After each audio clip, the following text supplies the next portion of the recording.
بسم اللہ الرحمن الرحیم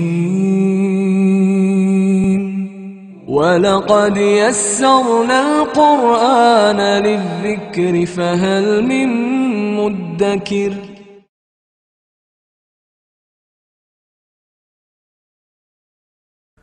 بسم اللہ الرحمن الرحیم۔ معزز ناظرین، میں امن نثار بے قادری دوبارہ حاضر خدمت ہوا ہوں مختصر سی بریک کے بعد، اور آج ہم بڑے خوش نصیب ہیں مینچسٹر میں ہمارے سنی ٹی وی کے بانی اور منتظم اعلیٰ حضور قبلہ عالم شہزادہ غوث اعظم حضرت مفکر اسلام علامہ پیر سید عبدالقادر جیلانی الحسنی الحسینی آج اس اسٹوڈیو میں تشریف فرما ہو رہے، اور انشاءاللہ تعالیٰ فضل خدا اپنی تحقیقات سے عمدہ معلومات سے اور اپنے حسن بیان سے، سبحان اللہ، قرآن بھی سب پڑھتے ہیں، قرآن کی تفسیریں بھی سب کرتے ہیں، ترجمے تشریحیں بھی سب کرتے ہیں، لیکن حضرت مفکر اسلام کا الحمدللہ اپنا ہی انداز ہے۔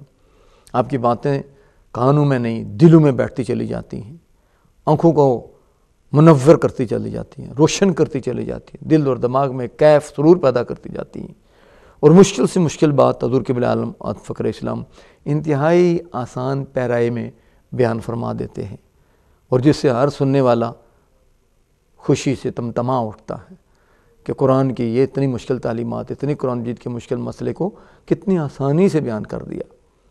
اور الحمدللہ پورے درس قرآن کے دوران، پوری تفسیر کے دوران کبھی ایسا نہیں آپ نے دیکھا ہوگا کہیں حضرت قبلہ عالم مفکر اسلام کو سوچنے کی ضرورت پڑی ہو، اس طرح جیسے ندی بہتی ہے ایسے بہتے چلے جاتے ہیں۔ ہم بڑے خوش نصیب ہوتے ہیں، الحمدللہ مسلمان ہیں، اللہ کے فضل و کرم سے قرآن سے محبت کرنے والے، رسول پاک صلی اللہ علیہ وآلہ وسلم کی تعلیمات سے محبت کرنے والے، اس کے ساتھ رسول صلی اللہ علیہ وسلم کے آل سے بھی محبت کرنے والے۔ تو یہ اللہ تعالیٰ نے کتنی خوبیاں جمع کر رکھی ہیں ہمارے قائد میں، اللہ تعالیٰ نے کتنی خوبیاں جمع رکھی ہیں ہمارے راہبر میں، کہ نہ صرف وہ شیخ القرآن ہیں بلکہ شیخ الحدیث بھی ہیں، شیخ الفقہ بھی ہیں، اور مفکر بھی ہیں، محقق بھی ہیں، کتنی خداوند قدوس نے، اور پھر اعلیٰ پائے کے اتنے اعلیٰ پائے کے خطیب، سبحان اللہ، کہ جس وقت آپ خطابت فرماتے ہیں تو جیسا بتاتے ہیں جیسے خطابت آپ کے سامنے کنیز بن کر رقص کر رہی ہے، اور ایسا ادیبانہ آپ کا انداز ہوتا ہے کہ ادیب اپنی جگہ پر رشک کر رہے ہوتے ہیں اور علماء اپنی جگہ پر رشک کر رہے ہوتے ہیں کہ کاش یہ توفیقیں، یہ صلاحیتیں، یہ قابلیتیں خدا نے ہمیں عطا کی ہوتی۔ حاضرین ناظرین، میں درمیان میں کسی طرح سے حائل ہونا پسند نہیں کرتا، میں چاہتا ہوں کہ آپ حضور قبلہ عالم حضرت مفکر اسلام کی عمدہ سے عمدہ تحقیقات، آپ کی تعلیمات سے اس طرح سے آپ آگاہ ہوں، باخبر ہوں کہ آپ کے دل کی پیاس بجھے۔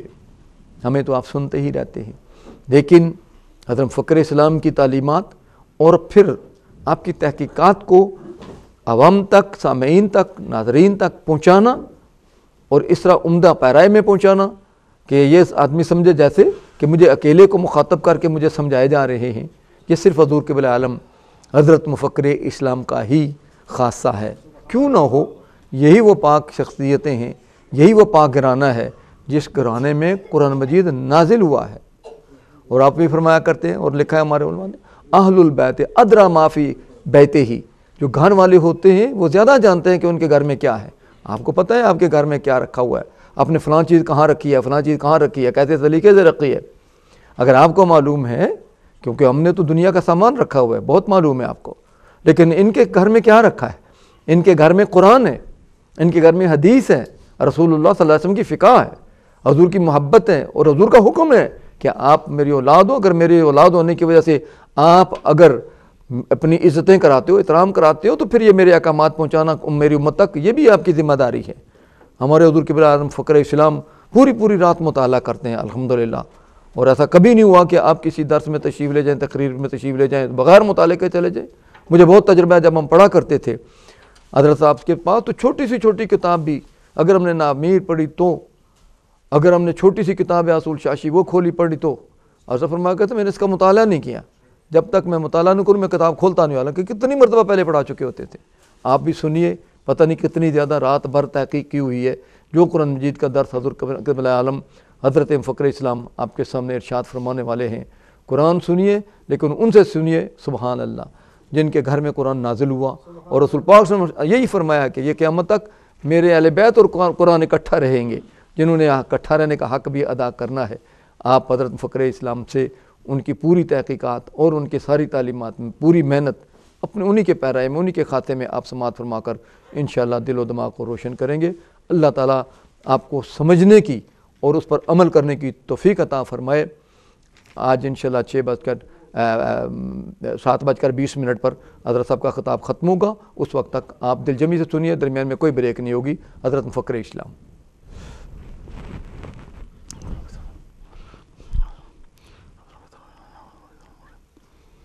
اعوذ باللہ من الشیطان الرجیم، بسم اللہ الرحمن الرحیم۔ وَإِذِ ابْتَلَىٰ إِبْرَاهِيمَ رَبُّهُ بِكَلِمَاتٍ فَأَتَمَّهُنَّ قَالَ إِنِّي جَاعِلُكَ لِلنَّاسِ إِمَامًا قَالَ وَمِن ذُرِّيَّتِي قَالَ لَا يَنَالُ عَهْدِي الظَّالِمِينَ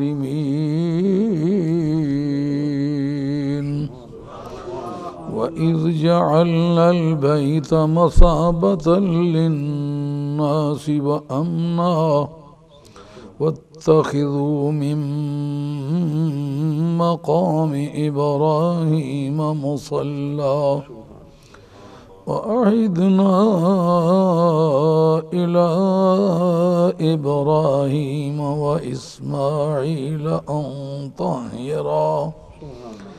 أَن طَهِّرَا بَيْتِيَ لِلطَّائِفِينَ وَالْعَاكِفِينَ وَالرُّكَّعِ السُّجُودِ وَإِذْ قَالَ إِبْرَاهِيمُ رَبِّ اجْعَلْ هَٰذَا بَلَدًا آمِنًا وَارْزُقْ أَهْلَهُ مِنَ الثَّمَرَاتِ مَنْ آمَنَ مِنْهُم بِاللَّهِ وَالْيَوْمِ الْآخِرِ قَالَ وَمَن كَفَرَ فَأُمَتِّعُهُ قَلِيلًا ثُمَّ أَضْطَرُّهُ إِلَىٰ عَذَابِ النَّارِ وَبِئْسَ الْمَصِيرُ وَإِذْ يَرْفَعُ إِبْرَاهِيمُ الْقَوَاعِدَ مِنَ الْبَيْتِ وَإِسْمَاعِيلُ رَبَّنَا تَقَبَّلْ مِنَّا إِنَّكَ أَنتَ السَّمِيعُ الْعَلِيمُ رَبَّنَا وَاجْعَلْنَا مُسْلِمَيْنِ لَكَ وَمِن ذُرِّيَّتِنَا أُمَّةً مُّسْلِمَةً لَكَ وَأَرِنَا مَنَاسِكَنَا وَتُبْ عَلَيْنَا إِنَّكَ أَنتَ التَّوَّابُ الرَّحِيمُ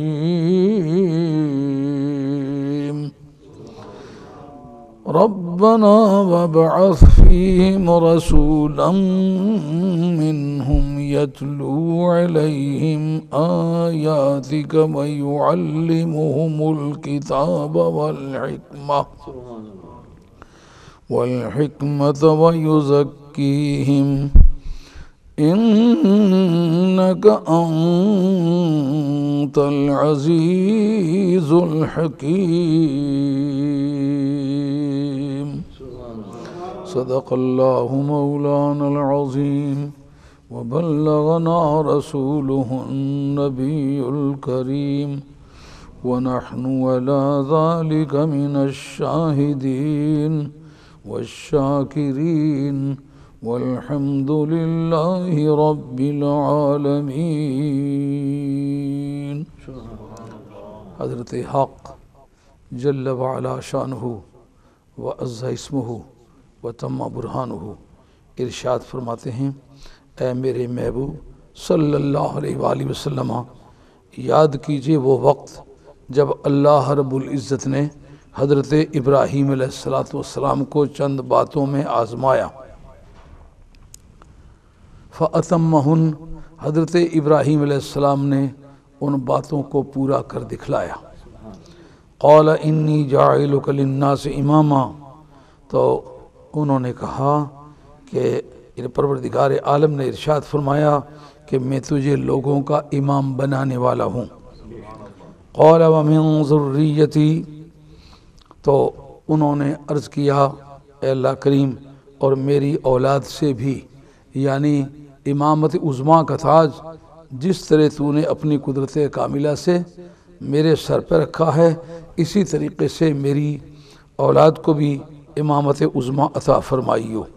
قال لا ینال عہد الظالمین، تو پروردگار عالم نے جواباً ارشاد فرمایا کہ ظالموں کو میرا عہد نہیں پہنچتا۔ اس جگہ پروردگار عالم نے مفہوم مخالف کے طور پر یہ تسلیم فرما لیا کہ جو عادل ہیں ان کو میرا عہد پہنچے گا۔ لا ینالو کا مفہوم مخالف کیا ہے؟ ینالو، اور ظالمین کا مفہوم مخالف کیا ہے؟ عادلین، یعنی عادلوں کو یہ میرا وعدہ پہنچے گا، مطلب میں ان کو امام بناؤں گا۔ جو تیری اولاد میں سے عالِ دل ہیں اور توحید و رسالت پر پورا یقین رکھتے ہیں اور میری شرائع کے پابند ہوں گے، وہ اس بات کے حقدار ہوں گے کہ ان میں سے کسی کو بھی امام بنا دیا جائے۔ وَإِذْ جَعَلْنَا الْبَيْتَ مَثَابَةً لِلنَّاسِ وَأَمْنًا، اے پیارے وہ وقت یاد کیجئے جس وقت ہم نے اپنے گھر کو، البیت کے اندر اول میں جو الف لام ہے یہ لام تعویض ہے، یعنی بیتی، جب وہ وقت یاد کرو جس وقت ہم نے اس اپنے گھر کو، یعنی جو حضرت ابراہیم علیہ السلام نے تعمیر فرمایا تھا، اس گھر کو ہم نے لوگوں کے جمع ہونے کے لیے، جمع ہونے کی جگہ بنایا اور امن و امان کی جگہ بھی بنایا۔ اور ہم نے کہا کہ وَاتَّخِذُوا مِن مَقَامِ إِبْرَاهِيمَ مُصَلًّى، کہ تم حضرت ابراہیم علیہ السلام کے کھڑا ہونے کی جگہ کو جائے نماز بناؤ۔ وَأَهِدْنَا إِلَىٰ إِبْرَاهِيمَ وَإِسْمَاعِيلَ أَن طَهِّرَا بَيْتِيَ لِلطَّائِفِينَ وَالْعَاكِفِينَ وَالرُّكَّعِ السُّجُودِ، اور ہم نے حضرت ابراہیم علیہ السلام اور حضرت اسماعیل علیہ السلام کو تاکیداً حکم فرمایا کہ تم میرے گھر کو طواف کرنے والوں، اعتکاف بیٹھنے والوں اور رکوع اور سجود کرنے والوں کے لیے پاک اور صاف رکھو۔ وَإِذْ قَالَ إِبْرَاهِيمُ رَبِّ اجْعَلْ هَٰذَا بَلَدًا، وہ وقت یاد کیجئے جس وقت ابراہیم علیہ السلام نے بارگاہ خداوندی میں یہ عرض گزرانی کہ مولا کریم اس کو، یعنی اس شہر کو امن والا بنا دے۔ وَارْزُقْ آلَهُ مِنَ الثَّمَرَاتِ مَن، اور اس کے پھلوں میں سے اس کو رزق عطا فرما دے جو ان میں سے اللہ اور یوم آخرت پر ایمان لاتا ہے یا ایمان لائے۔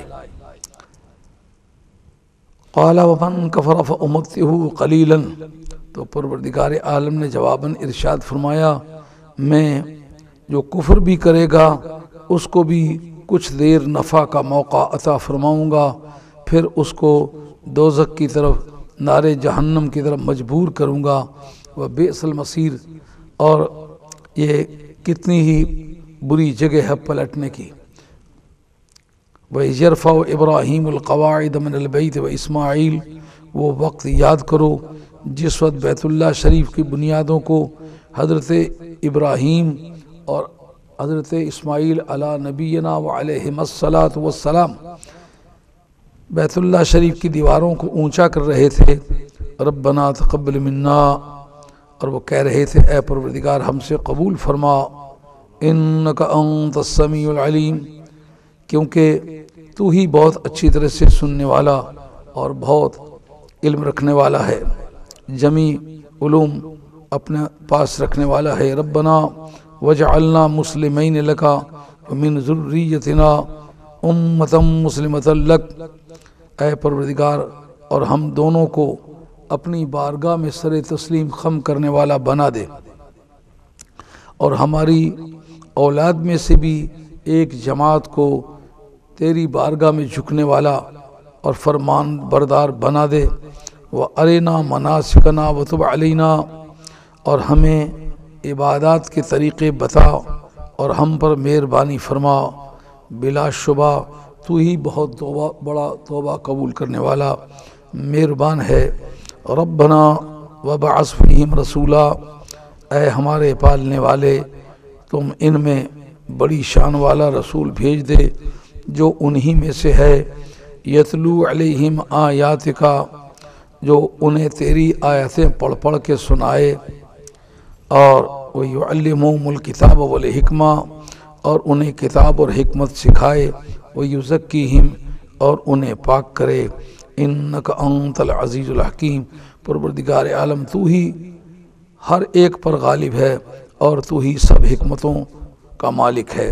ان آیات طیبات کا تحت اللفظ ترجمہ آپ حضرات کے گوش گزار ہوا جو میں نے آپ حضرات کی خدمت عالیہ میں تلاوت کی ہیں۔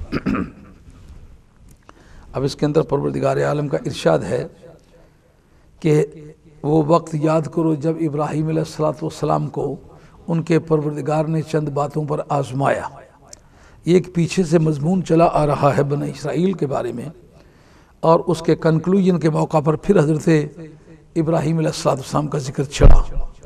اپنی بات کے حرف آغاز سے لے کر حرف اختتام تک اس کے اندر ایک تسلسل کا جاری رکھنا یہ حسن کلام میں سے ایک ضرورت کی چیز ہے، اور خاص اس پوائنٹ پر آ کر کے ختم کرنا جس پوائنٹ سے بات کو شروع کیا تھا، اس کا نام بلاغیوں کی زبان میں حسن ختام ہے۔ قرآن مجید نے بلاغت اور فصاحت کی معراج پیش کی ہے، جس سے پوری انسانیت اور پوری روئے زمین اور پوری مخلوق اس سے عاجز ہے۔ یہ کلام باری تعالیٰ ہے، اور یہ اسلوب سخن اختیار کرنے کی مصلحت کیا ہے؟ دراصل اصول گفتگو یہ ہے جس سے آپ بات کر رہے ہیں اس کو آپ دیکھیں وہ کون ہے۔ جو باتیں آپ کا مخالف، آپ کا مد مقابل، آپ کا اپولوجیٹک تسلیم کرتا ہے، اگر آپ اس کے مطابق بات کریں گے تو یہ اس کا نام ہوگا الزام خصم کے لیے مسلمات خصم کو آپ پیش کر رہے ہیں۔ یعنی جو باتیں آپ کا مخالف مانتا ہے آپ اس سے احتجاج کرتے ہیں۔ اس وقت اس کلام میں بنیادی طور پر مدینہ طیبہ کے یہود اور گرد و نواح کے نصارہ مراد ہیں، اور اس کے مخاطب کفار مکہ ہیں۔ دونوں کا ایک مشترکہ مضمون ہے، اور وہ یہ ہے دونوں سر افتخار کی بلندی کو حضرت ابراہیم علیہ السلام کے نام سے محسوس کرتے ہیں۔ یہ کفار مکہ کہتے ہیں ہم جناب اسماعیل علی نبینا و علیہ السلام کے تقدس اور تسلسل اور آپ کے نسب کی برکت سے ہم حضرت ابراہیم علیہ السلام کی اولاد میں سے ہیں، اور حضرت ابراہیم علیہ السلام کی ذات پاک مسلمہ طور پر ایک بڑی کثیر تعداد انبیاء و مرسلین کے مور سے اعلیٰ لگتے ہیں، اور جس انسان کی پشت سے اتنے نبی اور اتنے رسول پیدا ہوئے ہوں، اور تاریخ انسانی میں ایسے واقعات اس کی تاریخ زندگی میں ہوں کہ رضائے الہی کے لیے آگ میں چھلانگ لگا گیا ہو اور 1 سینٹی میٹر بھی وہ پیچھے نہ ہٹا ہو، اور موت کی طرف بڑھتا چلا گیا ہو اور موت کو خاطر میں نہ لایا ہو، ایسا انسان تاریخ انسانی میں نہ پہلے کبھی مل سکا ہے نہ اس کے بعد مل سکا ہے۔ ایسے شخص کی ہم اولاد ہیں، اس لیے بجا طور پر ہمیں فخر کرنے کا حق حاصل ہے۔ تو نبی کریم علیہ السلام نے اس مفہوم کو چیلنج نہیں کیا کہ تم فخر کیوں کرتے ہو، ان کے انداز تفاخر کو حضور نے چیلنج کیا ہے کہ جس باپ کی طرف تم اپنے آپ کو منسوب کر کے فخر کرتے ہو، دیکھو تم اس کے کیا لگتے ہو، اس کے دین و ایمان، اس کے عقائد و نظریات، اس کے کردار اور رفتار کے ساتھ تمہارا کوئی عملاً، اخلاقاً، اعتقاداً کوئی تعلق باقی رہ گیا ہے؟ اے کفار مکہ، تم نے اس گھر میں 360 بت رکھے ہوئے ان کو پوج رہے ہو، بتاؤ جس کے نام پر تم فخر کرتے ہو اس نے تو عراق میں ایک صنم خانہ بنا رکھا تھا انہوں نے، جس میں وہ اللہ کو چھوڑ کے بتوں کی پوجا کیا کرتے تھے۔ پوری قوم ایک طرف تھی، حضرت ابراہیم علیہ السلام ایک طرف تھے۔ ایک دن چوراہے میں کھڑے ہو کر انہوں نے ببانگ دہل یہ بات کہی تھی، تاللہ لأکیدن اصنامکم۔ جوانوں کے سخن دنیا میں یادگار رہیں گے۔ کس قدر شجاعت اور جواں مردی ہے کہ ایک تنہا انسان عراق کی اس قدیم ترین مملکت میں، جو اوائل انسانیت سے لے کر آج تک دنیا پر اقتدار کرتی چلی آئی تھی، اس کا فرمانروائے اعلیٰ اور ساورن آف دا کنٹری سامنے موجود ہے، تو آپ ڈنکے کی چوٹ پر کہتے ہیں تاللہ لقد لاقیدن اصنامکم، خدا کے عزت و جلال کی قسم کھا کے کہتا ہوں تمہارے بتوں کو توڑ کے چھوڑوں گا۔ ایک وقت آیا کہ وہ میلے پر گئے، موقع پا کر کلہاڑا لے کے اندر چلے گئے اور جا کر کے بتوں کو ایک ملبے کا ڈھیر بنا کے چھوڑ دیا۔ کیا تم اسی ابراہیم کے کچھ لگتے ہو جو بتوں کو توڑنے کی ذمہ داری محسوس کرتا ہے اور تم بتوں کو پوجنے کی ذمہ داری محسوس کرتے؟ کیا تمہارا تعلق ہے؟ اور وہ تو راہ مولا میں اپنی جان کو آگ میں پھینکنے کے پہ راضی ہو جائے اور تم راہ مولا میں کانٹا چبھنے کو گوارا نہ کر سکو، کیا تعلق ہے تمہارا؟ تو اصولی طور پر جس سے بقائے نسب ہو وہ کیا چیز ہے؟ صحت اعتقاد۔ جب اعتقادی طور پر تم ان کے متضاد عقیدے کے مالک ہو، تمہاری نسب کٹ چکی ہے، اور آج تم دنیا میں جس بات کے دعوے دار ہو اس کا عملاً ثبوت تمہارے پاس کوئی نہیں ہے۔ مگر ایک بات انتہائی اہمیت کے حامل ہے کہ یہ کیا وجہ ہے؟ جب وہ کافر ہو چکے تھے تو پھر یہ ہمارے حدیث کے اندر بھی موجود ہے، عقائد کے اندر بھی موجود ہے کہ زمانہ کفر میں قریش جو تھے کافروں کے سردار تھے، کافروں سے بہتر تھے۔ جب نسب کٹ چکی تھی تو کافروں سے بہتر کیوں تھے؟ کا دراصل کی بنیاد یہ ہے کہ زمانہ فطرت کے لوگ تھے، سابقہ دین ان تک جو پہنچنے والے تھے وہ ختم ہو چکے تھے، نیا دین آیا نہیں تھا، اس لیے ان کے قطع نسب کے لیے یہ فارمولہ نہیں استعمال ہوتا تھا۔ نبی کریم علیہ السلام کے تشریف لانے کے بعد جب صحیح اور غلط کا فرق واضح ہو گیا، کفر اور ایمان کا فرق واضح ہو گیا، اس کے بعد جس آدمی نے عقیدہ صحیحہ کو تسلیم نہیں کیا اس کی نسب کٹتی ہے، یہ وجہ ہے۔ نہیں تو سرکار کا خود فرمانا خیارکم فی الجاہلیت خیارکم فی الاسلام اذا فقہوا، جو زمانہ کفر میں اچھے لوگ سمجھے جاتے تھے وہ ایمان کے بعد بھی اچھے لوگ سمجھ جاتے ہیں اگر وہ دین کو سمجھ جائیں تو۔ اس کا مطلب یہ ہے کہ ان کی جو سابقہ خیریت تھی، سابقہ اچھائی تھی، وہ زمانہ کفر میں بھی باقی تھی، اور اگر وہ ایمان لے آئیں تو وہ زمانہ کفر کی جو ان کی افضلیت تھی زمانہ اسلام میں بھی باقی رہے گی۔ اس کی کیا وجہ ہوگی کہ بنی کنانہ کے افراد، قریش کے افراد تو زمانہ کفر میں بھی افضل سمجھے جائیں کافروں کے مقابلے میں، اور مسلمان ہو جائیں تو مسلمانوں کے مقابلے میں افضل سمجھے جائیں؟ اس کی کیا وجہ ہوگی کہ اولاد رسول ہو باقی مسلمانوں سے افضل نہ سمجھی جائے؟ یہ بات سوچ کے بتانے کی ہوگی۔ تو جہاں تک حضرت ابراہیم علیہ السلام کی عظمت کا سوال ہے، وہ اس لیے اس بات کو دہرایا کہ کوئی سمجھنے والا یہ نہ سمجھے کہ ہماری وہ نسب ہونے کے باوجود ہمیں افضل کیوں نہیں سمجھا جا رہا۔ اگر وہ صحیح تھے، وہ بزرگ تھے، وہ عزت و عظمت والے تھے، اور ان کا ترہ امتیاز انبیاء علیہ السلام میں اعلانیہ طور پر ممتاز تھا، تو پھر ہمیں بھی اس امتیاز میں حصہ دار تسلیم کیا جانا چاہیے۔ کہا ان کے ترہ امتیاز کے اعلانیہ ممتاز ہونے پر ہمیں کوئی اعتراضی، وہ مسلمات شرع میں سے ہے، وہ ہمارے دین کی بنیادوں میں سے ہے۔ فاتبعوا ملت ابراہیم حنیفا، ہم تسلیم کرتے ہیں اور ہمارا یہ دعویٰ ہے، ہم اس کو منوانے کے لیے دنیا میں زور ماریں گے، مگر ہم تمہارے متعلق جو انکار کرتے ہیں اس کی وجہ یہ نہیں کہ ہم یہ نہیں مانتے کہ حضرت ابراہیم علیہ السلام کی عظمت کیا تھی، ہم یہ نہیں مانتے کہ تمہاری نسب قائم ہے، اس لیے کہ تم نے ایمان کے آمد کے بعد بھی تم نے کفر کو اپنا عقیدہ بنا رکھا، اس لیے تمہاری نسب محفوظ نہیں ہے۔ نسب محفوظ ہوتی تو بجا طور پر تم یہ دعویٰ کر سکتے تھے ہم ان کے اولاد میں سے تھے، ہمیں اولیت دی جانی چاہیے۔ اس جگہ پروردگار نے فرمایا کہ وہ وقت یاد کرو جب حضرت ابراہیم علیہ السلام کو ان کے پروردگار نے آزمایا تو انہوں نے پورا کر کے دکھلایا۔ آگے قال انی جاعلک للناس اماما، پروردگار عالم نے فرمایا کہ میں تمہیں لوگوں کا امام بنانے والا ہوں۔ اب حضرت ابراہیم علیہ السلام کو لوگوں کا امام بنایا، امام بھی ہیں، پہلے بھی ہیں اور متبع بھی ہیں۔ قرآن نے کہا فَاتَّبِعُوا مِلَّةَ ابراہیم حنیفہ، سرکار بھی اس حکم میں محکوم ہے کہ نہیں؟ امام محی الدین ابن عربی نے الفتوحات المکیہ کے اندر لکھا ہے کہ تقدم زمانی دلیل افضلیت نہیں ہوتا۔ حضرت ابراہیم علیہ السلام امام بھی ہیں، متبع بھی ہیں، افضل کون ہے؟ سرکار کی ذات ہے۔ کہا اس لیے ممکن ہے کہ کوئی کسی کا امام بھی ہو، اس کی اتباع بھی واجب ہو، لیکن اس کا جو معموم ہے وہ اس سے افضل بھی ہو، جیسا کہ نبی کریم علیہ السلام حضرت ابراہیم علیہ السلام کے متبع ہیں۔ وہ صرف حضور کے امام نہیں، تمام بنی اسرائیل کے جو انبیاء ان کے بھی امام ہیں، سرکار کے بھی امام ہیں، پہلے بھی ہیں، امام بھی ہیں، لیکن افضل کون ہے؟ سرکار کی ذات ہے۔ اس لیے محی الدین ابن عربی رحمۃ اللہ علیہ کہتے ہیں تقدم زبانی جو ہے یہ افضلیت کو مستلزم نہیں ہے، اس سے یہ لازم نہیں آتا کہ جو پہلے امام بنے وہ افضل ہوتا ہے، ایسا ہوتا ہے کہ پیچھے بھی آئے تو افضل ہو۔ اور اس کے قرآن مجید نے کہا کہ میں تجھے لوگوں کا امام بنانے والا ہوں۔ اس سے عقیدے کے ایک مسئلے پر روشنی پڑتی ہے۔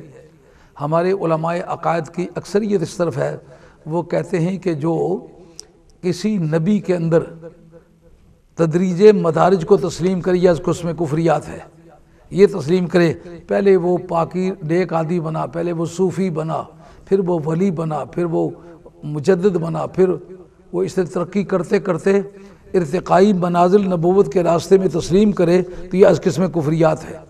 کیوں کہ نبوت اصل میں فضل الہی ہے، فضل اختصاصی ہے، اس کو فضل جزائی سے کوئی تعلق نہیں۔ لیکن جو فضل جزائی کے قائل ہے کہ انبیاء علیہ السلام میں تدریجی مراتب ہوتے ہیں کہ پہلے وہ نبوت کے ما سوا جو مراتب ہوتے ہیں وہ طے کرتے ہیں، اس کے اختتام پر انہیں نبوت مل سکتی ہے۔ وہ یہ آیت پیش کرتے ہیں، کہتے جب ان کو حکم ہوا کہ تم یہ کام کرو، انہوں نے پورا کر دکھلایا تو اللہ نے انہیں امام بنایا۔ معلوم ہوتا کہ ان کی نبوت اور امامت کے ملنے میں راستے میں جو ترتیبی مدارج تھے انہوں نے پہلے طے کیے، اس کے بعد امامت عظمیٰ ملی۔ بظاہر تو لگتا ہے یہ استدلال صحیح ہے، مگر جو آدمی کتاب اللہ اور سنت رسول اللہ کا جاننے والا ہے وہ اس پر ضرور غور کرے گا۔ یہ کیا وجہ ہے کہ ابتلا ابراہیم ربہ بکلمات فاتمہن، یہ بھی جملہ خبریہ ہے۔ قال انی جاعلک للناس اماما، یہ بھی جملہ خبریہ ہے۔ یہ پیرلل کلاسز ہیں، کوارڈینیٹ کلاسز ہیں، ان کے درمیان واو کیوں نہیں آئی؟ کہا واو اس وقت نہیں آتی جب دونوں من کل الوجوہ ایک ہوں، جب دونوں جملے تعبیر میں الگ الگ ہوں لیکن اصل میں ان دونوں کا مفہوم ایک ہو۔ جب تک مغایرت نہ ہو، دو تسلیم نہ ہوں، اس وقت تک الواو للجمع، واو جمع کے لیے آتی ہے، وہ ان کو اکٹھا نہیں کرتی۔ یہ سمجھنا ہوگا قالا سے پہلے واو کیوں نہیں آئی، یہ کیا وجہ ہے؟ کہا دراصل یہ ریفریزنگ ہے، یعنی اللہ تعالیٰ نے ان کو آزمایا اور انہوں نے پورا کر کے دکھلایا۔ اگلا جو انی جاعلک للناس اماما، اس میں بتایا ہم نے ان کو آزمائش میں کس طرح ڈالا۔ ہم نے کہا ہم تمہیں لوگوں کا امام بنانے والے ہیں۔ لوگوں کا امام بنانا یہ دراصل آزمائش کا مرحلہ تھا۔ پروردگار عالم نے کہا کہ تم یہ سمجھتے ہو کہ تمہیں ویسے ہی خلیل اللہ بنایا گیا ہے، نہیں، خلیل اللہ بنا دیا ہے، لیکن اب تمہارے اوپر ذمہ داریاں ڈالتے ہیں۔ وہ کیا؟ ہم تمہیں لوگوں کا پہلے ہم نے امام بنایا ہے، اس وجہ سے ذمہ داریاں ڈالی ہیں۔ تو اس کا مطلب یہ ہوگا کہ واو نہ آنے کا مفہوم یہ ہے کہ جو مطلب پہلی آیت کا وہی مطلب پچھلی آیت کا ہے، یعنی ہم نے ان کو کہا کہ تمہیں لوگوں کا امام بنانے والے ہیں، یہ آزمائش ہے۔ پورا کر دکھلایا کا مطلب یہ ہے کہ امامت کے فرائض کو باکثر طریق انہوں نے پورا کر کے دکھلایا۔ اس اعتبار سے نبوت کے راستے میں تدریجی مراحل نہیں ہوتے، بلکہ یہ محض فضل اختصاصی ہے۔ واللہ یختص برحمتہ من یشاء، جس کو بھی پروردگار عالم نے نبی یا رسول بنایا کسی عمل کے بدلے میں نہیں بنایا۔ مرزا قادیانی کے جھوٹا ہونے کے لیے یہ بھی ایک دلیل ہے کہ وہ کہتے ہیں میں پہلے اللہ اللہ کرتا رہا، پھر صوفی بنا، پھر میں ولی بنا، پھر میں غوث بنا، پھر میں کتب بنا، پھر میں مجدد بنا، پھر میں مہدی بنا، اس کے بعد نبی بنا۔ یہ جو ترتیبی مراحل وہ ذکر کرتے ہیں یہ قسم کفریات ہیں۔ کیوں کہ یہ ترتیبی مراحل اصل میں یہ فضل جزائی ہیں۔ فضل جزائی غیر نبی کے لیے استعمال ہوتا ہے، نبی کی نبوت اور رسالت یہ فضل اختصاصی ہے، یہ فضل جزائی نہیں ہے۔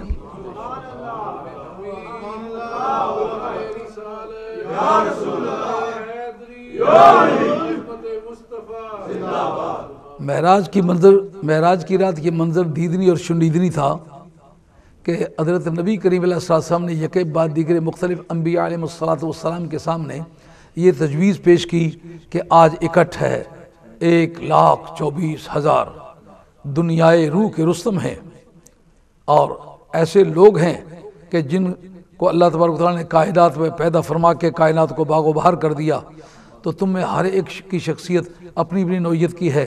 اے آدم، آپ آگے کھڑے ہو کر آپ نماز پڑھائیں۔ تو آپ نے جواب عرض کیا، یبنی صورتن و یا ابی مانن، اے ظاہری طور پر میرے بیٹے اور باطنی طور پر میرے باپ۔ یعنی بیٹا باپ ہونا اگر رشتہ ہے ایسا جو باعث تقدم ہے، تو پھر یہ تقدم کا حق تمہیں ہی پہنچتا ہے، کیونکہ بظاہر تم بیٹے ہو، حقیقتاً تم باپ ہو۔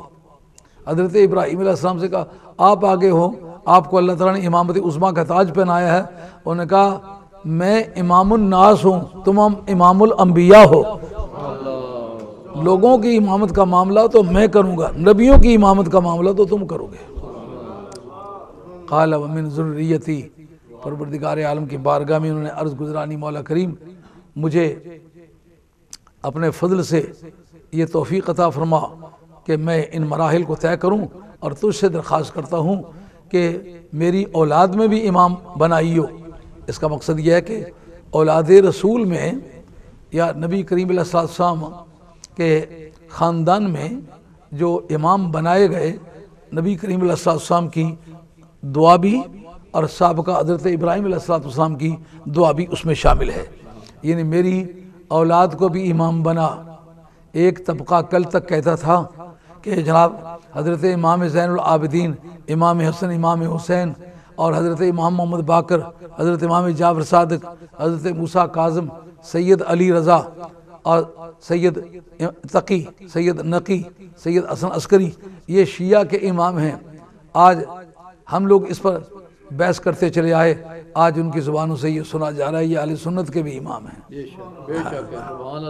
آج وہ اہل سنت کے بھی امام ہیں۔ اس پر کبھی گفتگو کسی دوسرے موقع پر کریں گے، آج اس کا موقع نہیں، آج قرآن مجید کا درس ہے۔ اس پر گفتگو کی جانے کی ہے کہ وہ کس معنی میں امام ہیں، ابو حنیفہ کس معنی میں امام ہیں، امام مالک کس معنی میں امام ہیں، امام شافعی، امام احمد حنبل کس معنی میں امام ہیں، باقی جو ائمہ حدیث ہے وہ کس معنی میں امام ہیں۔ تو آل بیت رسول کے ائمہ کی کیا حیثیت بنتی ہے، یہ بڑا دلچسپ مسئلہ ہے، انشاءاللہ کسی دوسرے وقت میں عرض کریں گے۔ تو حضرت نبی کریم علیہ السلام کے مورث اعلیٰ سرکار ابراہیم علیہ السلام کہتے ہیں مولا کریم میری اولاد سے بھی امام بنائیو۔ پروردگار عالم نے یہ نہیں کہا میں ان کو امام نہیں بناؤں گا، بلکہ کہا امام بناؤں گا، شرط یہ ہے کہ وہ بدعقیدہ نہ ہو اور بد عمل نہ ہو۔ بدعقیدگی اور بد عملی یہ ایک ایسی بات ہوگی کہ جو مانے ہوگی امامت کو، لیکن جس سیاق میں انہیں امام بنایا، جس طرح وہ ایک فضل اختصاصی ہے، اسی طرح امامت بھی فضل اختصاصی ہے۔ حضرت امام حسین کو کسی عمل کے بدلے میں امام نہیں بنایا، امام حسن کو کسی عمل کے بدلے میں امام نہیں بنایا، خاتون جنت کے بطن سے پیدا ہونے پر امام بنایا ہے۔ اور سرکار دو عالم اسلام کے کندھوں پر بیٹھنے کی جو عزت و عظمت ہے دنیا بھر کے ائمہ سے وہ افضل ہے، لیکن وہ کیا کسی عمل کے بدلے میں بنے ہیں؟ نہیں، وہ خون فاطمہ کی تاثیر سے بنے ہیں، اور وہ فضل الہی ہے، فضل اختصاصی ہے، فضل جزائی نہیں ہے۔ اس جگہ قرآن مجید کہتا ہے وہ وقت یاد کرو جس وقت ہم نے بیت اللہ شریف کو لوگوں کے جمع ہونے کی جگہ، امن کی جگہ بنا دیا۔ یہ بات یاد رکھنی ہے کہ کیا بیت اللہ شریف کسی عمل کے بدلے میں بیت اللہ بنا ہے؟ عمل کے بدلے میں تو بیت اللہ نہیں بنا۔ کیا وہ جگہ خود برکت والی تھی؟ امام عز الدین بن عبد السلام، ان کی کتاب قواعد الاحکام فی مصالح الانام اتفاق سے آج میرے پاس موجود ہے، کسی اور مقصد کے لیے لایا تھا لیکن یہ برابر آ گئی بات۔ انہوں نے بتایا کہ کوئی مقام برکت والا نہیں، کوئی جگہ برکت والی نہیں، کوئی وقت برکت والا نہیں، خود اس میں برکت نہیں ہے، کسی برکت والے کی وجہ سے مقام کو بھی برکت ملی ہے، کسی برکت والے سے وقت کو بھی برکت ملی ہے۔ اپنے طور پر لیلۃ القدر ہے، وہ برکت والی نہیں ہے، برکت والا قرآن ہے اور قرآن میں فضائل مصطفیٰ ہیں۔ حضور علیہ الصلوۃ والسلام کے جو حسن و جمال کے تذکرے ہیں، سرکار کے لب لالی کے تذکرے ہیں، سرکار کے چہرہ بدحاق کے تذکرے ہیں، سرکار کی زلف باللیل کے تذکرے ہیں، اس وجہ سے وہ لیلۃ القدر بنی ہے۔ وگرنہ تورات بھی ماہ رمضان شریف میں نازل ہوئی، انجیل بھی ماہ رمضان شریف میں نازل ہوئی، زبور بھی ماہ رمضان شریف میں نازل ہوئی، لیکن وہ لیلۃ القدر کیوں نہ بنی؟ کہا اس میں دراصل نبی پاک علیہ الصلوۃ والسلام کی مد و ثنا کے رنگ کا غلبہ ہے، جیسا جناب سیدہ عائشہ طیبہ طاہرہ رضی اللہ تعالیٰ عنہ سے پوچھا گیا کہ ما سیرت محمد صلی اللہ علیہ وسلم، کہ آپ بتائیں کہ جناب نبی کریم رؤوف الرحیم صلی اللہ علیہ وآلہ وسلم کی سیرت طیبہ کیا ہے؟ اور ایک روایت میں ما خلق محمد صلی اللہ علیہ وآلہ وسلم، یہ لفظ صلی اللہ علیہ وسلم آج عام لوگوں کی زبان پر پک گیا ہے۔ اس کے متعلق علامہ حافظ برخوردار ملتانی نے جو نبراس کی شرح لکھی ہے، اس کے غالباً پیج نمبر 10 پر یہ لکھا ہے کہ عباسیہ نے لفظ آل سے گھبراہٹ محسوس کرتے ہوئے تمام محدثین کو پابند کیا تھا کہ جو آل کا لفظ ساتھ استعمال کرے گا اس کا برا حشر کیا جائے گا، کیونکہ وہ سمجھتے تھے آل کہنے سے ہماری سیاسیات کو نقصان پہنچتا ہے۔ لوگ سمجھتے تھے کہ آل ہی زیادہ مستحق ہے اس خلافت کی، تو یہ تو غاصب ہیں۔ انہوں نے کچھ دن آل لکھنے کی بھی ٹرائی کی تھی، لیکن قوم نے نہیں مانا تھا۔ ان کا جس معنی میں تم آل تھے وہ خمس تھا، اس کے سوا کسی فضیلت میں تمہارا اشتراک نہیں ہے۔ جن کو من کل الوجوہ آل سمجھا جاتا ہے، اس سے وہ آل مراد ہے۔ انہوں نے پابند کیا تھا، اس لیے علم حدیث کی جتنی بھی کتابیں نکالیں گے تو آپ کو صلی اللہ علیہ وسلم ملے گا، صلی اللہ علیہ وآلہ وسلم نہیں ملے گا۔ اس سے ضرور پتہ چلتا ہے کہ خاندان نبوت کو کہ حقوق لوٹنے کے لیے نہ صرف قلم کو پکڑا گیا، نہ صرف انسانوں کو پھانسیاں دیا گیا، بلکہ ہر طرح کے جور و جفا کا انہیں مظلوم قرار دیا اور خنجر بیداد کا وہ نشانہ بنے۔ اس لیے بے شمار لوگ وہ حقائق کہنے سے عاجز آگے جو انہیں کہنے چاہیے تھے۔ تو عرض کرتا ہوں کہ عز الدین بن عبد السلام نے قواعد الاحکام فی مصالح الانام کے اندر یہ بات درج کی ہے کہ کوئی جگہ اپنے طور پر برکت والی نہیں ہے، کوئی وقت اپنے طور پر برکت والا نہیں ہے، بلکہ کسی برکت والے کی وجہ سے وہ برکت ملی ہے۔ یہ بات آپ نے ذہن میں رکھنی ہے۔ اگلی بات جو میں کرنا چاہوں گا اس کے استدلال کا یہ محل ہے۔ اگر آپ کے ذہن سے یہ بات نکل گئی تو پھر استدلال اپنے نتیجے کو نہیں پہنچ سکے گا۔ وہ کیا ہے؟ اگر ماہ رمضان شریف کے اندر لیلۃ القدر بنی ہے تو سرکار دو عالم السلام کے زلف تابدار کے صدقے میں بنی ہے، سرکار کے چہرہ آبدار کے صدقے بنی ہے، سرکار کے یاسین کے دندان کی برکت سے بنی ہے، سرکار کے طٰہٰ کے مکھڑے کے ذریعے سے بنی ہے، تو پھر آپ کو یہ ماننا پڑے گا کہ یہ قدر جو اس میں پائی جاتی ہے وہ لیل کی وجہ سے نہیں پائی گئی، وہ صاحب لیل کی وجہ سے پائی گئی ہے۔ تو پھر اصل تو عظمت ہوئی سرکار کی، لیلۃ القدر کی تو عظمت اپنے طور پر نہ ہوئی۔ اسی طریقے سے یہ کہا یہ ہم نے بیعت کو لوگوں کے جمع ہونے کی جگہ بنا دیا۔ بھئی لوگ کیوں جمع ہوئے؟ کہ یہ برکت والی ہے۔ مولا کریم باقی جگہوں نے کیا قصور کیا کہ وہ برکت والی نہیں ہے، یہ برکت والی ہے؟ کہا دراصل بات یہ ہوئی جب میرا پیارا آدم علیہ السلام زمین پہ اترا تو اس نے اللہ کے قریب ہونے کے لیے ایک جگہ منتخب کی۔ اس جگہ نے پہلے حضرت آدم علیہ السلام کے پاؤں چومے ہیں اور اس نے ان کی پیشانی چومی ہے، اس وجہ سے اس کے مقدر بدل گئے، وگرنہ اس میں کوئی وجہ برکت والی نہیں پائی جاتی۔ اور عز الدین بن عبد السلام کی جو تحقیق ہے آپ اس کو چیلنج کرنے سے عاجز ہوں گے، میں نے بھی کافی اس پر غور کیا ہے۔ وہ کہتے ہیں جتنے مقامات مقدسہ ہیں وہ اللہ تعالیٰ کے پیاروں کے قدم لگنے کی وجہ سے، ان کی پیشانیاں لگنے کی وجہ سے ان جگہوں کے مقدر بدلے، جگہوں کی قسمت چمکی، جگہوں کے حالات بدل گئے، ان کا مرتبہ بدل گیا۔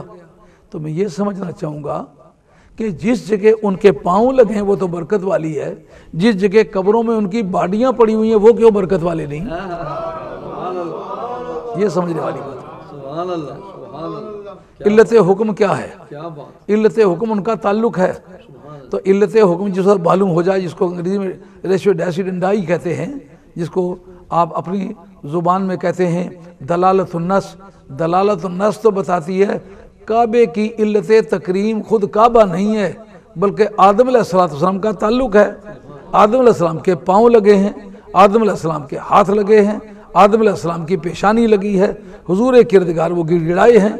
اس وجہ سے آدم علیہ السلام کے یہ اعضائے رئیسہ زمین پر لگنے سے وہ 7 اعضاء نماز کے اندر اعضائے رئیسہ تسلیم ہوں گے جن پر سجدے کا دار و مدار ہے۔ اگر وہ زمین پر لگیں تو اس زمین کے مقدر ہمیشہ کے لیے بدل جائیں تو آج آدم علیہ السلام کے مزار پاک معلوم نہیں ہے۔ کوہ بو قبیس پر لکھتے ہیں محدثین، اگر وہ جگہ معلوم ہوتی تو یقیناً اسی حوالے سے وہ بڑی عزت والی جگہ ہوتی اور وہ وہاں جو لوگ جاتے تو عزت و تکریم کے ساتھ جاتے۔ اسی کی روح سے میں پوچھنا چاہوں گا کہ مسجد نبوی کی عزت و تکریم کی کیا وجہ ہے کہ وہاں جا کے نماز پڑھو تو ایک نماز کا درجہ 50,000 کے برابر ملتا ہے؟ کیوں ملتا ہے؟ کہتے اس وجہ سے ملتا ہے کہ سرکار نے قدم رکھے تو علت تکریم تو پھر سرکار کے پاؤں لگنے ہوئے۔ جو علت حکم ہے اس کے اعزاز میں اضافہ ہے، وہ اس وجہ سے تو نہیں ہے کہ اس کو اینٹیں لگی ہوئی یا پتھر لگے ہوئے ہیں، اس کا اعزاز اور تکریم نبی پاک علیہ السلام کے قدمین مبارکین ہیں۔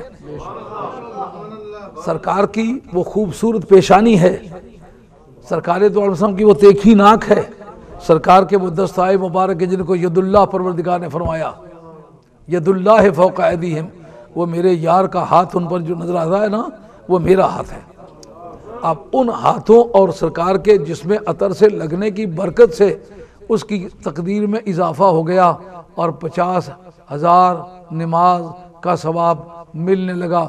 میں پوچھتا ہوں کہ اگر اس کی علت تکریم یہ ہے کہ سرکار کا قدم مبارک لگا ہے تو بتاؤ قبر سے پھر کیوں گھبراتے ہو؟ جس میں صرف قدم لگے اگر وہ اتنی برکت والی ہے تو جسے پورا جسم لگا ہوا اس کی کیا قیمت ہے؟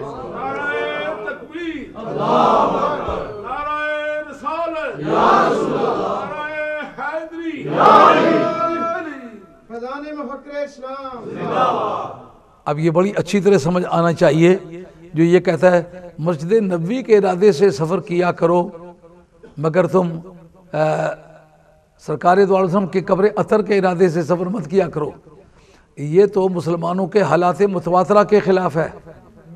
حضرت عمر بن عبدالعزیز کے بارے میں علامہ بدر الدین عینی نے عمدۃ القاری شرح بخاری کے اندر یہ بات لکھی ہے کہ حضرت عمر بن عبدالعزیز گاہے گاہے اپنا نمائندہ بھیجا کرتے تھے سرکار کی بارگاہ میں کہ جا کے میری طرف سے معذرت پیش کرو، یا رسول اللہ صلی اللہ علیہ وسلم میں آپ کی بارگاہ میں حاضر نہیں ہو سکا، معافی چاہتا ہوں، کام لگا ہوا ہوں، امت کے واجبات ہیں ان کو ادا کرتا ہوں، تو میں نے اپنی نمائندگی میں اپنا یہ نمائندہ بھیجا ہے، آپ کی بارگاہ میں نیابتاً میرا سلام عرض کرتا ہے۔ اگر سرکار کی قبر کے ارادے سے سفر کرنا ممنوع ہوتا تو عمر بن عبدالعزیز کہتے کہ جا کے مسجد نبی کی زیارت کر کے واپس آ جانا، مگر وہ سرکار کی قبر کا نام لے کے تو بھیجا کرتے تھے۔ اور حضرت امام ابو حنیفہ نہیں کہتے جے تو کا قاصدر قصیدہ نعمانیہ میں یا رسول اللہ بغداد شریف سے میں آپ کی قبر شریف کا ارادہ کر کے آیا ہوں۔ ہاں جے تو کا قاصدن قصیدہ نعمانیہ کے اندر خیرات الحسان کے آخر میں میرے پاس قصیدہ نعمانیہ چھپا ہوا موجود ہے۔ حضرت امام ابن حجر اثر جو مکی ہیں، امام ابن حجر مکی نے جو کتاب لکھی ہے خیرات الحسان، حضرت امام شافعی رحمۃ اللہ تعالیٰ کے فضائل و برکات میں اس کے اندر دیا ہے کہ یہ ایک قصیدہ آخر میں ہے جس میں امام ابو حنیفہ رحمۃ اللہ کے یہ اقوال ہیں، جے تو کا قاصدن، یا رسول اللہ آپ کی بارگاہ میں آیا ہوں لیکن ارادہ کر کے آیا ہوں، ایسا نہیں کہ اتفاقاً پھرتا پھرتا آ گیا ہوں، حضور کی قبر پر حاضر ہوا ہوں۔ یا اکرم الثقلین یا کنز الورا جدلی بجودک وردنی بردا کا، اے اللہ کے رسول میں آپ کی خدمت میں حاضر آیا ہوں لیکن یہ عقیدہ لے کر کے آیا یا اکرم الثقلین یا کنز الورا، اے دونوں جہان کے میر و مختار، اے دونوں جہانوں کے خزانے،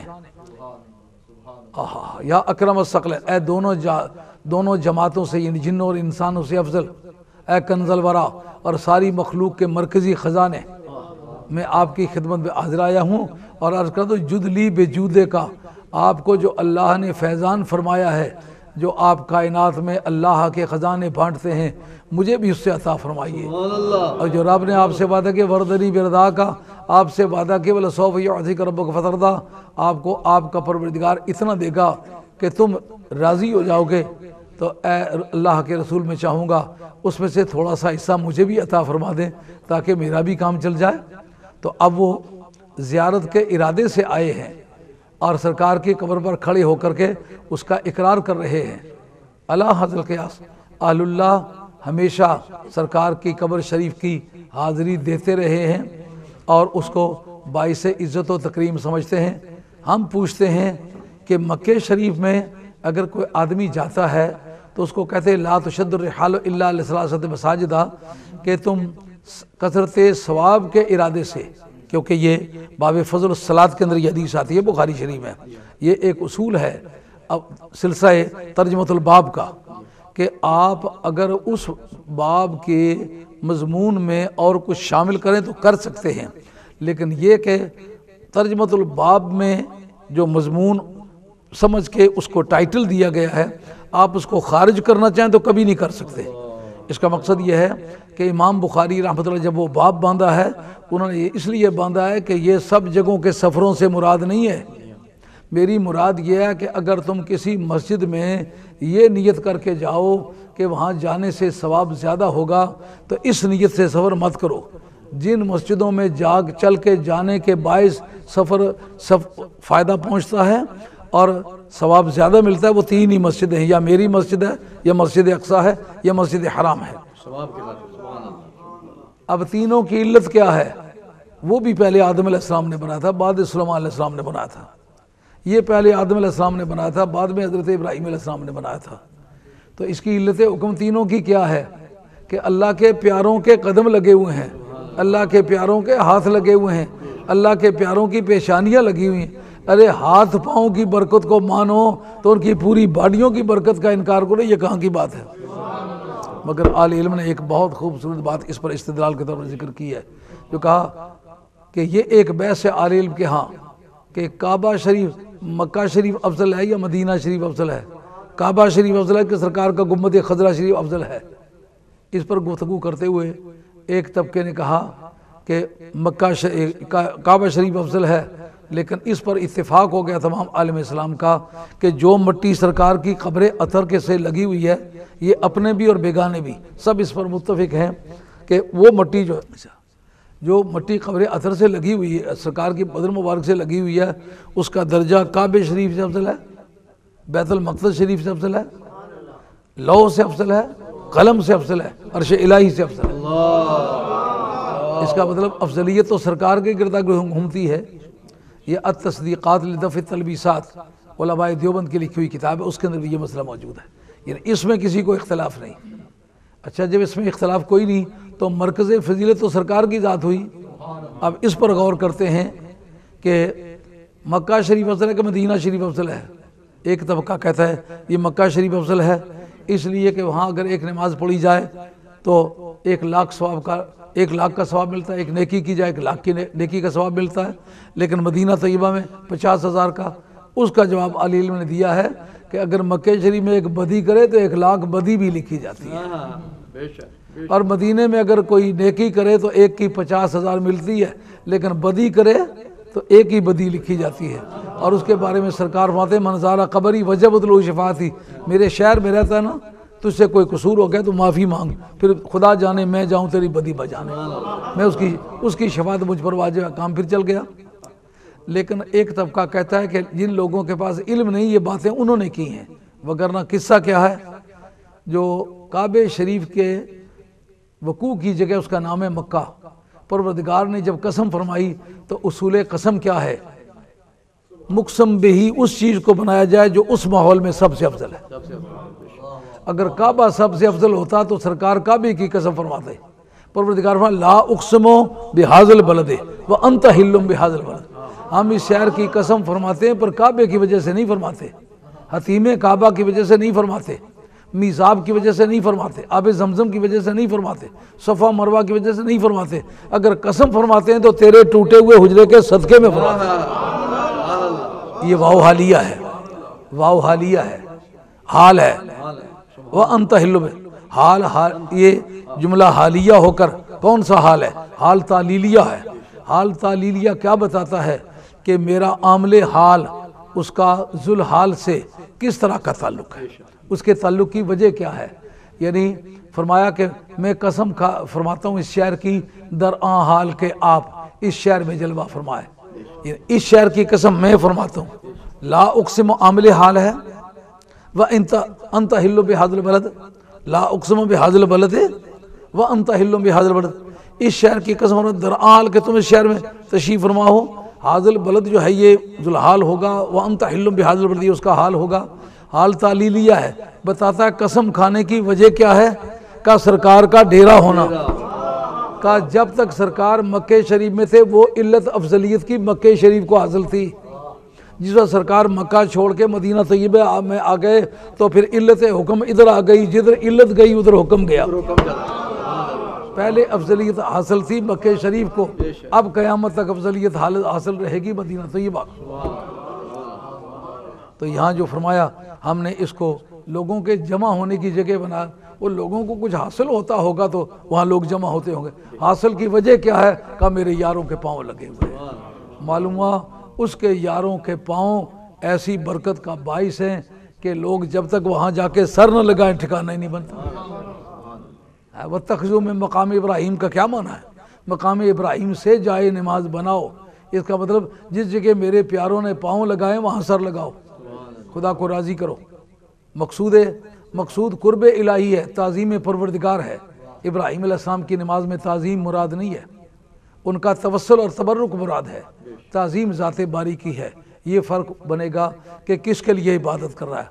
جس کی تعظیم کر رہا ہے عبادت اس کی کر رہا ہے، تعظیم اللہ کی کرے برکت کسی اور سے بھی تلاش کرے تو ممکنات میں سے ہے۔ امن والا بنایا، اس پر ایک بڑا خوبصورت اختلاف ہے، 5 منٹ میں عرض کرتا ہوں۔ امام ابو حنیفہ اور امام شافعی کا باہمی اختلاف ہے۔ من دخلہ کان آمنہ، اور یہاں بھی آمنہ کا لفظ فرمایا، امن والا بنایا۔ کہا امن والا کس معنی میں بنایا؟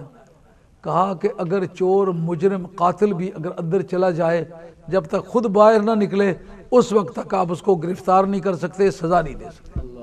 اس کو وہیں پکڑ لے تو وہاں سزا نہیں دے سکتے، باہر آ کے سزا دیں گے۔ اچھا امام شافعی کہتے ہیں وہاں سے گرفتار کیا جا سکتا ہے، وہاں سے پکڑا جا سکتا ہے۔ امام حنیفہ کہتے ہیں اس کو امنہ جو کہا ہے، امن والی جگہ بنایا ہے، آمنہ کہا ہے، پرامن بنایا ہے، یہ مدعا کس سے پورا ہوگا؟ اگر کوئی مجرم اندر چلا جائے اس کو پکڑ کے گرفتار کر کے اس کو سزا دی جا سکے تو امن کا معنی کدھر جائے گا؟ حضرت امام شافعی ایک حجت قائم کرتے ہیں امام ابو حنیفہ رضی اللہ عنہ پر۔ ان کا میں ایک ایسی بات پیش کروں گا کہ تم بھی مانو گے میں ٹھیک کہتا ہوں۔ جی کہیے کیا بات ہے وہ؟ کہا کہ اگر ایک آدمی اندر ہی قتل کر دیتا ہے تو تم اس کو کہتے ہو کہ اس کو یہاں سے گرفتار کرنا درست ہے، اگر اسے اندر قتل کر دیا ہے تو یہ آمنہ موجود ہونے کے باوجود آپ اس کو اندر سے گرفتار کرنے کے حامی ہیں؟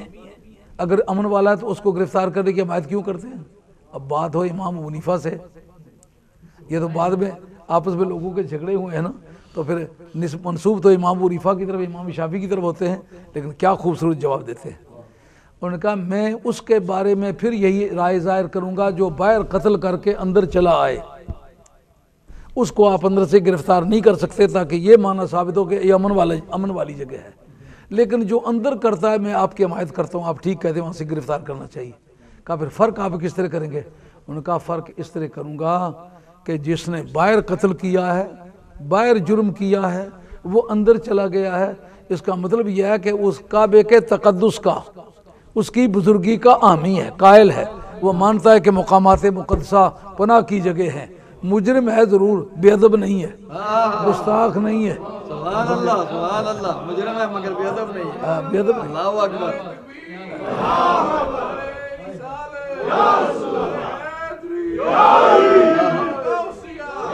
کیا ذوق کی بات ہے، کیا ذوق کی بات ہے، سبحان اللہ سبحان اللہ۔ جس نے باہر جرم کیا اندر آ گیا ہے، وہ سمجھتا ہے میں گنہگار ہوں، مجھ سے غلطی ہوئی ہے، یہ پناہ کی جگہ ہے، گنہگار یہاں پناہ لے سکتے ہیں۔ جو میرے مقامات مقدسہ کے تقدس کا قائل ہے وہ گنہگار ہو تو بھی اس کو رعایت ہونی چاہیے، لیکن جس نے اندر قتل کر ڈالا ہے وہ اس مقام کے تقدس کا قائل نہیں ہے، وہ بے ادب اور گستاخ ہے، اس کی بے ادبی اور گستاخی کی وجہ سے اس کو معاف کرنے کے لیے تیار نہیں ہے۔ وَاتَّخِذُوا مِن مقام ابراہیم مصلی، اور ہم نے کہا ابراہیم علیہ السلام کی جو کھڑا ہونے کی جگہ ہے نا، اس کو آپ جائے نماز بنائیں۔ پچھلے دنوں یکم محرم کو غالباً یہاں گفتگو ہوئی تھی، اور حضرت عمر فاروق رضی اللہ عنہ کے عقائد بیان کرتے وقت میں نے اس کو موافقات عمر میں ذکر کیا تھا، اس لیے اس کو دوبارہ دہراتے نہیں ہیں۔ آگے چلیے، وَأَعِدْنَا إِلَىٰ إِبْرَاهِيمَ وَإِسْمَاعِيلَ أَن طَاهِرَا بَيْتِيَ لِلطَّائِفِينَ وَالْعَاكِفِينَ وَالرُّكَّعِ السُّجُودِ۔ یہاں جو مین پرپسز ہے مساجد کے، ان کی طرف بھی اشارہ ہے، اور بتایا کہ ہم نے تاکیداً ڈیوٹی لگائی۔ العاد و الہ کے معنی تھے تاکیدی حکم دینا، تاکیداً حکم دیا کس کو؟ ابراہیم علیہ السلام۔ کس کو؟ اسماعیل علیہ السلام کو۔ کیا حکم دیا؟ تم دونوں اس کو پاک رکھو، صاف رکھو، یعنی کعبہ شریف کی مینٹیننس تمہارا کام ہے۔ یہ کیا وجہ؟ اور کوئی نہیں تھا دنیا میں کا دراصل جو مسجد بنانے والے کو ہمدردی ہوتی نا، وہ چلانے والے کو نہیں ہوتی۔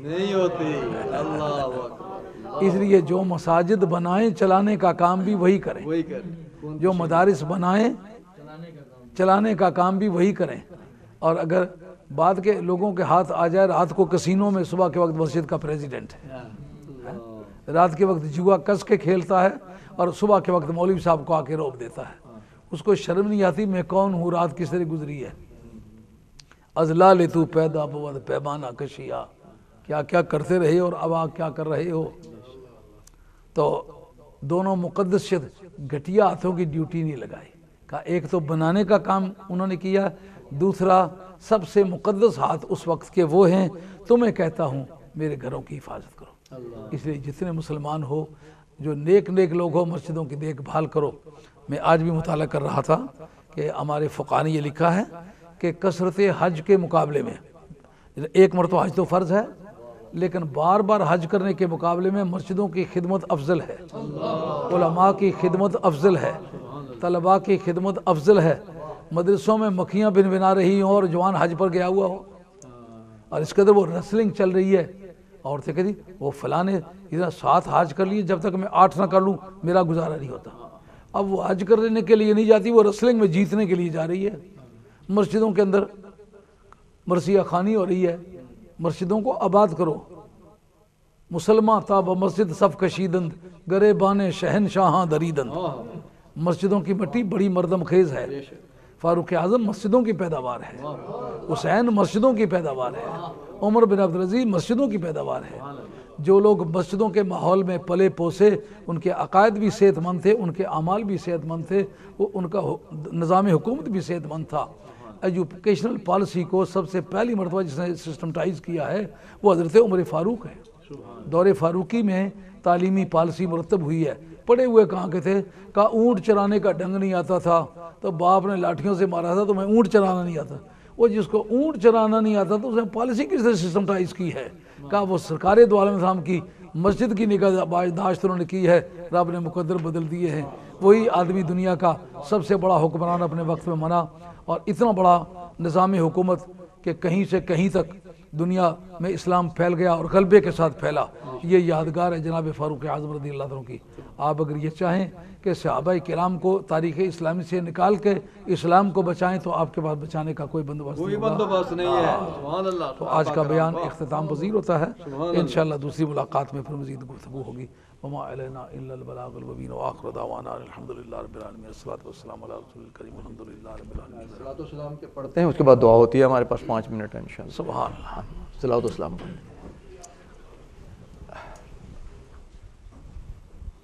مصطفیٰ جان رحمت پہلا خوں سلام بز میں ہدایت پہلا خوں سلام شمع بز میں ہدایت پہلا خوں سلام جس سوہانی گھڑی چمکا طیبہ کا چاند اس دل افروز ساعت بیلا کو سلام مصطفیٰ جان رحمت پہ لاکھوں سلام شمع بزم ہدایت پہ لاکھوں سلام وہ شہید بلا شاہ گلگوں سبحان اللہ رنگ رومی شہادت بیلا کو سلام مصطفیٰ جان رحمت بیلا کو سلام شمع بزم ہدایت بیلا کو سلام اسے خدمت کہ قدسی کہیں ہاں رضا اللہ مصطفیٰ جان رحمت پہ لاکھوں سلام شمع بزم ہدایت پہ لاکھوں سلام الصلاة والسلام علیکہ یا سیدی یا رسول اللہ وعلا آلک و اصحابک یا حبیب اللہ آمین آمین الحمدللہ رب العالمین والعاقبۃ للمتقین الصلاة والسلام علی رسول خیر خلقہ ونور عرش و حبیبی محمد وآلہ واصحابہ اجمعین آمین آج کی یہ تقریب سعید دارالعلوم قادریہ جیلانیہ کی طرف سے منعقد ہوئی ہے اور کل جو گزری ہوئی تھی میاں منظور صاحب رحمۃ اللہ تعالیٰ کی طرف سے منعقد کی گئی تھی، لیکن ان کو ایک کنفیوژن ہو گئی، بری سے آنے والے سمجھتے ہیں آج میاں منظور صاحب رحمۃ اللہ علیہ کی طرف سے یہ اس کا انعقاد ہے، اور گزری ہوئی کل کو دارالعلوم قادریہ جیلانیہ کی طرف سے ہوا ہے۔ خدا کرے یہ قیامت کے میدان میں اس طرح خلط ملط ہو کے پیش ہوں، یہ تمیز نہ ہو سکے کہ یہ ادھر ہے یا ادھر ہے، سارے ایک ہو کر کے پیش ہوں۔ اور آج کے انکار ہائے خیر کا ثواب میاں منظور صاحب رحمۃ اللہ علیہ تعالیٰ کی روح مبارک کو ایصال فرما۔ دارالعلوم قادریہ جیلانیہ کے جتنے میں بانیان ہیں، ان کے کارکنان ہیں، ان کے آباء و اجداد ننہال ددیال سسرال میں جتنے بھی لوگ آل حق گزرے سب کے ارواح مقدس کو ایصال فرما۔ یہ جتنے علماء کرام نے آج کی مجلس میں شرکت فرمائی ہے، ان کے آباء و اجداد ننہال ددیال سسرال میں جو بھی لوگ آل ایمان گزرے سب کے ارواح مقدس کو ایصال فرما۔ مولانا ساجد صاحب کی مائی صاحبہ کا وصال ان ایام میں ہوا ہے، اللہ کریم آج کے کار ہائے خیر کا ثواب مائی صاحب کی روح کو پہنچا کر آخرت کی منزلیں آسان فرما۔ ان کے والد صاحب حاجی محمد رمضان صاحب ہمارے مشن کے بڑے خدمت گزار تھے اور آباء و اجداد سے ہمارے خاندان کے مرید تھے، اللہ کریم آج کے کار ہائے خیر کا ثواب ان کی روحوں کو پہنچا کے ان کی منزلیں آسان فرما۔ اے اللہ کریم تمام روئے زمین پر جتنے بھی آل حق لوگ ہیں ان کو ترقی عطا فرما، بیماروں کے لیے تمام زمرہ ہائے اولیاء اللہ کو آج کے کار ہائے خیر کا ثواب ایصال فرما، تمام آل بیت رسول صلی اللہ علیہ وسلم، ازواج مطہرات نبی کریم علیہ السلام، بنات طیبات، اولاد امجاد حسنین کریمین، خاتون جنت، مولا مرتضیٰ، شہیدان دشت کربلا اور جمی ائمہ آل بیت ان کے متعلقین و لائقین و جتنے آل حق گزرے سب کے ارواح میں قصر کی ایصال فرما۔ حضرت صدیق اکبر، حضرت فاروق اعظم، حضرت عثمان غنی، تمام صحابہ کرام، تابعین، تبع تابعین، تمام اولیاء امت کے علماء حق، امت مسلمہ کے جملہ الحق کے ارواح میں قصر کی ایصال فرما، اور حضرت امام حنیفہ، امام مالک، امام شافعی، امام احمد حنبل، آمین قادری، چشتی، نقشبندی، سوربردی، شاذلی، بدوی، زنجانی، خلوتی، اشتاری، درکاوی، دندراویہ، قبرویہ، ویسیہ اور دیگر ثلاثہ اولیاء اللہ جو معلوم نہیں ہو سکے ان کے بھی ارواح میں قصر کی ایصال فرما۔ حضرت غوث پاک سید غوث پاک پیران پیر دستگیر محبوب سبحانی، حضرت خواجہ غریب نواز سلطان سرکار دادا گنج بخشی اجمیری، شیخ شہاب الدین سربردی، سید بہاؤالدین نقشبند، شہنشاہ بخارا سید ابوالحسن شاذلی حسینی رضی اللہ عنہ کی روح مبارک کو ایصال فرما۔ کل روئے زمین پر جتنے بھی آل حق گزرے سب کے ارواح میں قصر کی ایصال فرما۔ پروردگار جن پاک لوگوں کا ذکر ہے ان کی برکت سے، جو کارہ خیر کیے گئے ان کی برکت سے، اور اس علماء ربانی کے جمع خفیر کی برکت سے، اور ہمارے دوستوں کی اس بابرکت شخصیتوں کی برکت سے آج کے اس اجتماع میں جتنے بھی لوگ نیک نیتی اور حسن محبت سے شامل مولا کریم ان کے بیڑے پار فرما۔ بیماروں کے لیے ہمارے بیماروں کی ملک صادق صاحب، عنایت اللہ خان ملک صادق صاحب کو، عنایت اللہ صاحب کو، یہ ہمارے مظہر جاوید کا آپریشن ہوا حضور آپ مظہر جاوید صاحب کو اللہ کریم شفا عاجلہ کرم دے۔ ہمارے لندن میں اور دوسرے مقامات پر جو لوگ بیمار ہیں اللہ کریم ان کو شفا عاجلہ کرم عطا فرما۔ ہمارے مخلصین میں مولانا عبدالعزیز صاحب ہڈرزفیلڈ والے، اور حاجی عبدالخالق صاحب، محمد عالم صاحب، اور چودھری جرار علی، اور محمد حنیف صاحب کی پوتی، یہ لوگ بیمار ہیں، اللہ کریم کو شفا عاجلہ کاملہ عطا فرما۔ کل روئے زمین پر جتنے بھی اہل سنت والجماعت مذہب حق کے حامی ہیں، اللہ کریم کو ترقی اور فروغ عطا فرما، اور اولیاء اللہ کے نظام خانقاہی کو تازہ زندگی عطا فرما۔ صلی اللہ تعالیٰ علیہ محمد رسول اللہ، لا الہ الا اللہ۔